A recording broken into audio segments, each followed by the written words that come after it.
Nesse vídeo eu vou te contar como que o TOEFL Writing funciona e também vou te dar algumas dicas do que você pode fazer para garantir aí que você tenha uma boa nota nessa parte do teste. Começando pelo início, como esse teste é estruturado, ele tem uma duração de 50 minutos, que é dividido entre duas atividades. Então, dois textos que você vai ter que escrever. O primeiro deles é chamado de Integrated Writing. E ele é chamado de Integrated Writing exatamente porque é uma parte integrada. Significa que você não vai apenas escrever, mas que você vai ter que ouvir um áudio e também ler um texto e produzir o seu texto baseado nisso que você ouviu e nisso que você leu ali. E essa parte do teste ele vai ter uma duração de 20 minutos. Então você tem 20 minutos para escrever essa redação. Eu vou entrar em mais detalhes depois. Então, vamos primeiro partir para a segunda parte do teste, que é o Independent Writing. O Independent Writing, como o nome já diz, é independente. Então, ele vai ser um texto que você produz baseado em suas experiências pessoais. Não vai ter um texto e não vai ter um áudio que você vai ter que ler ou ouvir para poder basear o seu texto. Então, vai ter ali uma pergunta, você tem que entender essa pergunta e responder ela durante o texto em si. Bom, então a gente já sabe que esse teste tem duas partes, que a primeira parte, que é o Integrated, vai ter um áudio e vai ter um texto para você ler e você vai escrever baseado nisso, e que também essa parte você vai ter 20 minutos para escrever. A segunda parte você vai escrever sobre as suas experiências pessoais e vai ter uma duração de 30 minutos. Então, essa primeira parte, você tem certas habilidades ali que eles estão procurando identificar. A habilidade de conseguir entender um texto acadêmico, entender um áudio, né, um professor falando, e também passar esse conhecimento que você está ouvindo, que você está lendo, para a forma escrita. Não cabe nessa primeira parte, né, no Integrated Writing, você escrever sobre suas opiniões, nada que é sua opinião. Você tem que realmente escrever ali sobre o que você leu e sobre o que você ouviu. Geralmente, esse texto, né, vai ter um áudio e vai ter um texto. Esse áudio, ele vai estar ou complementando ou contrastando o que está escrito ali no texto. Então, se atente bem para entender isso. Geralmente vai ser uma coisa complementar. Então, no seu texto é esperado que você pegue as informações principais do áudio e as informações principais ali do texto, né? E compare ela. Então, compare elas. Então, diga se elas estão se complementando, se elas estão contrastando, como que elas fazem isso. Então, o foco é realmente você mostrar que você entendeu o texto e o áudio, que você consegue escrever sobre isso uma dissertação. Então, ali não cabe, como eu já falei, não cabe experiência profissional, não cabe opinião. É o que você ouviu, é o que você leu. A segunda parte, que é o Independent, aí sim você tem que colocar as suas experiências pessoais. Nem sempre você vai ter uma experiência pessoal sobre aquilo que está sendo perguntado. Então, assim, pode inventar e ninguém vai... Se você inventar que, eu morei em um condomínio que era assim, assado, né, para lhe dar um suporte ao teu ponto de opinião, ninguém vai conseguir verificar se isso é verdade ou não, porque para o teste isso não interessa. Né? Então, só use aí ideias que você tem, pode inventar a história. O importante é que você consiga defender ali teu ponto de vista. Eu vou te dar um exemplo de como que esse Independent Writing funciona. Então, ali, ele pode estar te perguntando, né?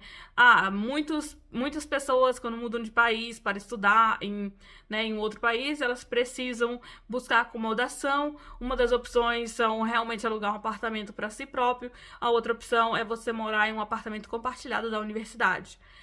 Se você fosse um estudante de intercâmbio, qual dessas opções você escolheria e por quê?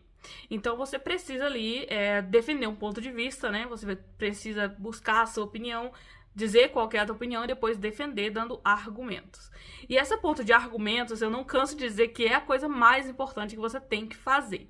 Primeiro ponto é deixar claro qual que é a tua opinião. Tem que estar claro. Se o texto não estiver claro ali dizendo eu penso isso, o teu texto vai ser desqualificado, você vai perder muitos e muitos pontos, porque essa é a base da questão, você tem que estar respondendo a pergunta. Então, se te perguntou se você prefere morar em apartamento compartilhado ou em um apartamento sozinho durante o intercâmbio, no primeiro parágrafo do seu texto já tem que estar ali explícito dizendo eu prefiro morar em apartamento compartilhado.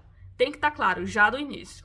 E depois você vem com os seus argumentos, né? Então ali você pode, né, para usar argumento, você pode simplesmente discutir o tópico, mas o que eu acho ainda mais relevante é você colocar experiências pessoais. Então, nesse caso, você pode dizer, eu já morei em um outro país e eu já morei em um apartamento compartilhado, assim, assado, eu tive essa experiência, eu conheci gente nova, eu pude melhorar meu idioma e tudo mais.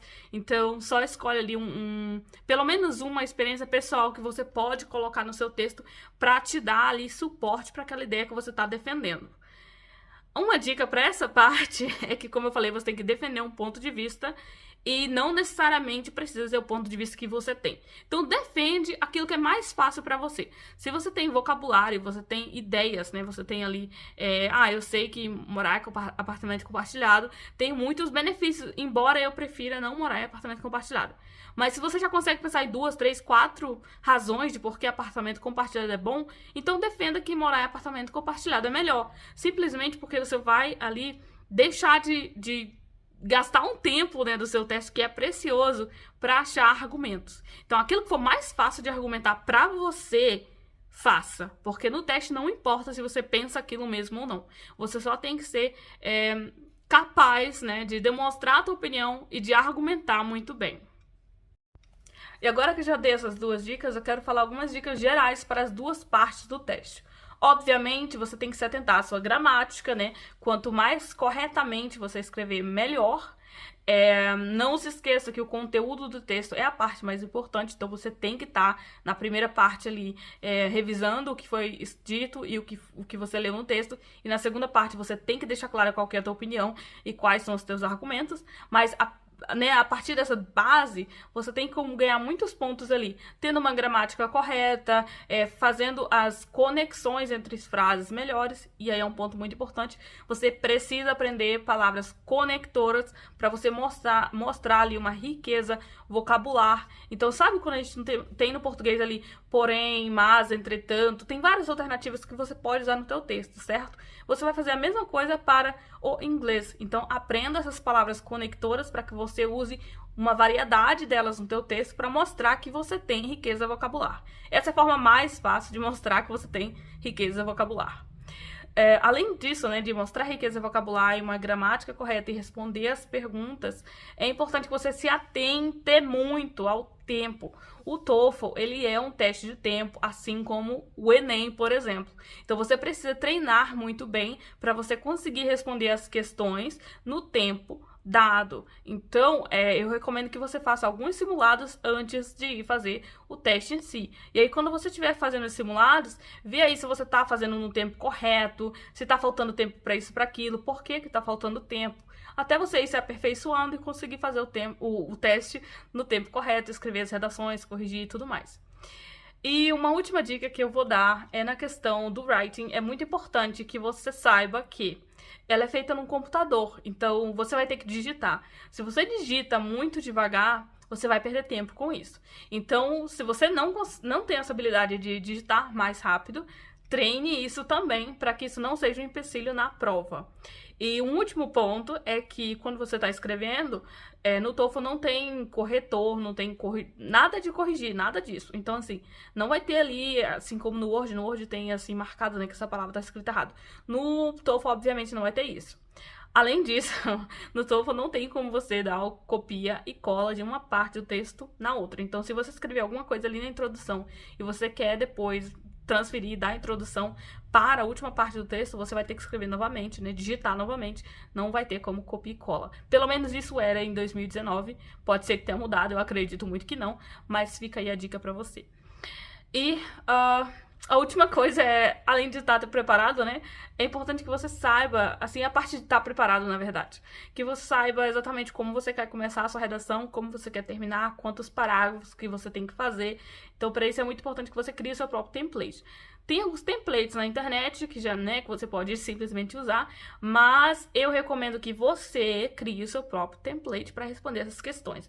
Então, antes de ir para a prova, já defina quantos parágrafos que você vai escrever, quantas linhas em cada parágrafo, qual a frase que você vai usar para começar o texto e tudo mais. E aí você faz esse template que pode ser usado para qualquer tema que venha. Porque daí você também vai economizar um tempo da prova, né?